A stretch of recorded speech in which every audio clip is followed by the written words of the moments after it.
ஸ்ரீலங்கா ராணுவத்தின் முக்கிய புள்ளிக்கு எதிராக பாயப்போகும் பிரித்தானியா தடை.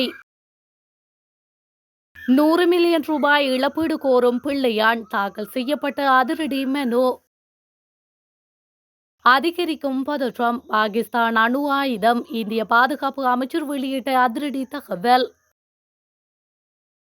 நீங்க போகும் தட்டுப்பாடு. வரப்போகும் உப்பு கப்பல். போலீசார் மேற்கொண்ட துப்பாக்கிச் சூட்டில் ஒருவர் காயம். டிரம்புடன் சந்திப்பு இறுதி முடிவு. அமைதி பேச்சுவார்த்தை தொடர்பில் அமெரிக்காவின் நிலைப்பாடு. இலங்கை வரலாற்றில் நியமிக்கப்பட்ட முதல் பெண் பரீட்சைகள் ஆணையாளர் நாயகம். இந்தியாவிலிருந்து சட்டவிரோதமாக யாழ்ப்பாணம் வந்தவர்கள் அதிரடி கைது.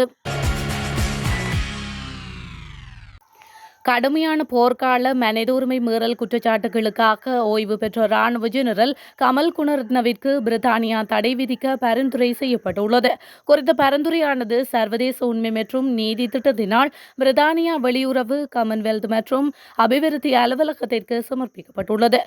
ITJP என்பது 2013 முதல் இலங்கையில் நீதி மற்றும் பொறுப்புக்குரலை பாதுகாக்கவும் ஊக்குவிக்கவும் செயல்பட்டு வரும் ஒரு சுயாதீனமான சர்வதேச லாப நோக்க அமைப்பாகும். ITJP அமைப்பின் குழுவில் சர்வதேச வழக்கறிஞர்கள், நிபுணர் புலனாய்வாளர்கள், வரலாற்றாசிரியர்கள், பத்திரிகையாளர்கள், ஆராய்ச்சியாளர்கள் மற்றும் போர்க்குற்றங்கள் மற்றும் தொடர்ச்சியான மனிதுரிமை மீறல்களை கூட்டாக ஆவணப்படுத்தும் அதிர்ச்சி நிபுணர்கள் உள்ளதாக கூறப்படுகின்றது. இந்த நிலையில் ஓய்வு பெற்ற ராணுவ ஜெனரல் கமல் குணரத்ன ராணுவத்தில் பணியாற்றிய காலத்தில் பல்வேறு வகையான மனித உரிமை மீறல்கள் மற்றும் போர்க்குற்றங்களில் ஈடுபட்டுள்ளதாக ITJP அமைப்பு சுட்டிக்காட்டியுள்ளது. அதன்படி கமல் குணரத்னவின் குற்றங்களை குறித்த அமைப்பு 3 கட்டங்களாக வேறுபடுத்தி பிரித்தானியாவுக்கு பின்வருமாறு எடுத்துக்காட்டியுள்ளது. இவ்வாறானதொரு பின்னணியில் கமல் குணரத்ன மீதான தடைகளுக்கு அனுமதி அளிப்பது மனித உரிமைகளின் கடுமையான மீறல்களை தடுத்து பொறுப்பு கூற வைப்பதற்கான பிரித்தானியாவின் மனித உரிமைகள் தடைகள் திட்டத்தின் நோக்கங்களை நிறைவேற்றும் என ITJP அமைப்பு தெரிவித்துள்ளது. அத்துடன் தேசிய பாதுகாப்பின் பெயரில் மிக மோசமான மனித உரிமை மீறல்களை பிரித்தானியா பொறுத்துக் கொள்ளாது என்ற தெளிவான செய்தியை அது இலங்கை அரசாங்கத்திற்கு அனுப்பும் என்றும் அமைப்பு கூறியுள்ளது. அத்தியாவசிய தேவைகளில் ஒன்றான உப்புக்கு நாட்டில் பாரிய தட்டுப்பாடு ஏற்பட்டுள்ளதுடன் கள்ள சந்தையில் அதன் விலையும் உச்சத்தை தொட்டுள்ளது. இவ்வாறு உப்பு தட்டுப்பாடு மற்றும் விலையேற்றம் என்பன அரசின் நிர்வாக திறமையின்மையின் வெளிப்பாடு என பலரும் விமர்சனம் செய்து வருகின்றனர். இந்த நிலையில் உப்பு தட்டுப்பாட்டை நிவர்த்தி செய்யும் வகையில் அரசாங்கம் துரித நடவடிக்கைகளை எடுத்துள்ளது. இதன்படி இறக்குமதி கட்டுப்பாடுகளை தளர்த்தி ஜூன் 10 வரை உப்பு இறக்குமதிக்கு அனுமதி வழங்க அமைச்சரவை கூட்டத்தில் முடிவு செய்யப்பட்டுள்ளது. வர்த்தக, வாணிப, உணவு பாதுகாப்பு மற்றும் கூட்டுறவு அபிவிருத்தி அமைச்சு இதை தெரிவித்துள்ளது. இதனூடாக தொழிற்சாலைகளுக்கு தேவையான பதனிடப்படாத அயடின் சேர்க்கப்படாத உப்பு மற்றும் நுகர்வோருக்கு தேவையான அயடின் கலந்த உப்பு இறக்குமதிக்கு இவ்வாறு அனுமதி வழங்கப்பட்டுள்ளமை குறிப்பிடத்தக்கது. கிழக்கு பல்கலைக்கழக துணைவேந்தர் கடத்தப்பட்டு காணாமல் போன சம்பவம் தொடர்பாக பயங்கரவாத தடுப்பு சட்டத்தின் கீழ் தன்னை கைது செய்து தடுத்து வைக்க குற்றப்புலனாய்வுத்துறை எடுத்த முடிவு தனது அடிப்படை மனித உரிமைகளை மீறுவதாக தீர்ப்பளிக்க கோரி சிவனேசதுரை சந்திரகாந்தன் எனப்படும் பிள்ளையான் உயர்நீதிமன்றத்தில் மனு ஒன்றை தாக்கல் செய்துள்ளார்.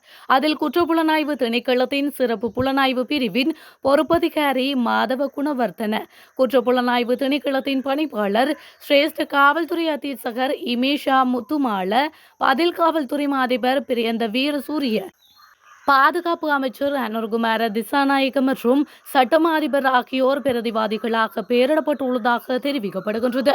கடந்த ஏப்ரல் 8 தனது கட்சியின் அமைப்பு நடவடிக்கைகளில் பங்கேற்றுக் கொண்டிருந்த போது குற்றப்புலனாய்வு திணைக்களத்தை சேர்ந்த அதிகாரிகள் குழு வந்து மட்டக்களப்பு பகுதியில் தன்னை கைது செய்ததாக மனுதாரர் குறிப்பிட்டுள்ளமையும் குறிப்பிடத்தக்கது.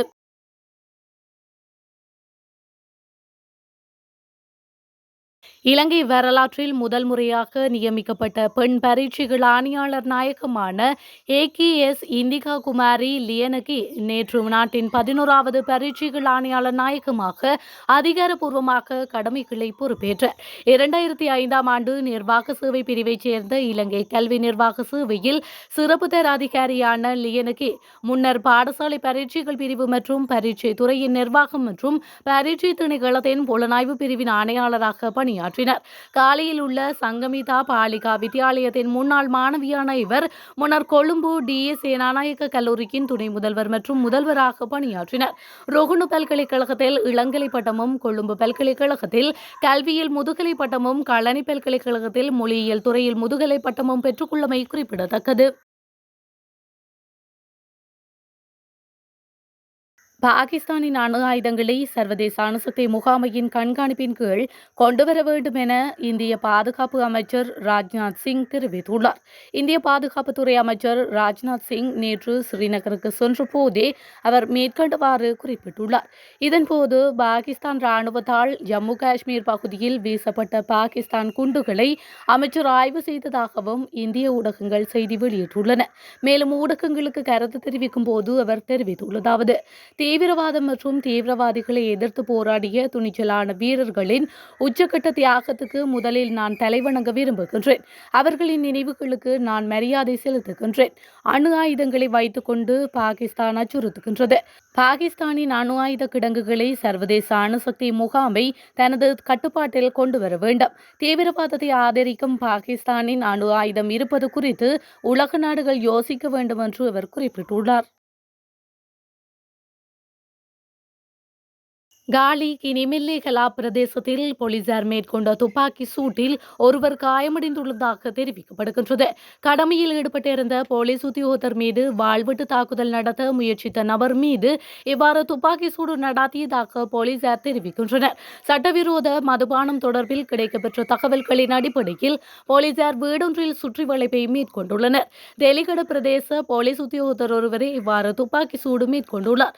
துப்பாக்கி சூட்டில் காயமடைந்தவர் வைத்தியசாலையில் அனுமதிக்கப்பட்டுள்ளதாக தெரிவிக்கப்படுகின்றது. காயமடைந்த நபருக்கு உயிராபத்து கிடையாது என வைத்தியசாலை வட்டார தகவல்கள் தெரிவிக்கின்றன.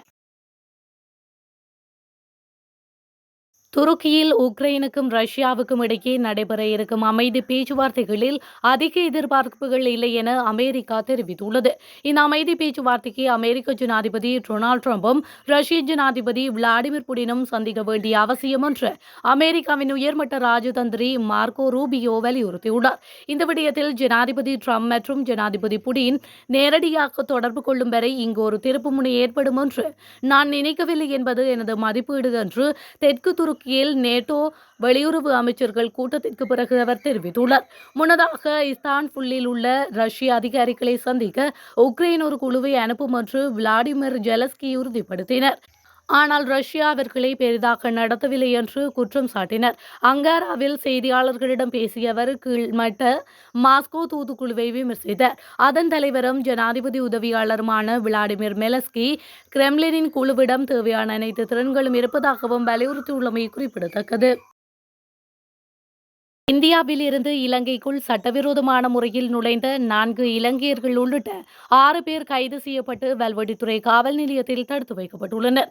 திருகோணமலை மற்றும் மன்னார் மாவட்டங்களைச் சேர்ந்த ஆண், பெண் மற்றும் 2 சிறுமிகள் என 4 இலங்கையில் இருந்து சட்டவிரோதமான முறையில் இந்தியாவிற்கு சென்ற நிலையில் இந்திய கடலோர காவல்படையினரால் கைது செய்யப்பட்டு மண்டபம் அகதிகள் முகாமில் தடுத்து வைக்கப்பட்டிருந்தனர்.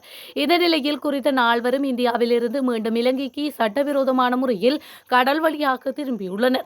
அவர்களை அழைத்து வந்த படகோட்டிகளையும் கைது செய்து வல்வெட்டித்துறை காவல் நிலையத்தில் தடுத்து வைத்து விசாரணைகளை முன்னெடுத்துள்ளமையும் குறிப்பிடத்தக்கது.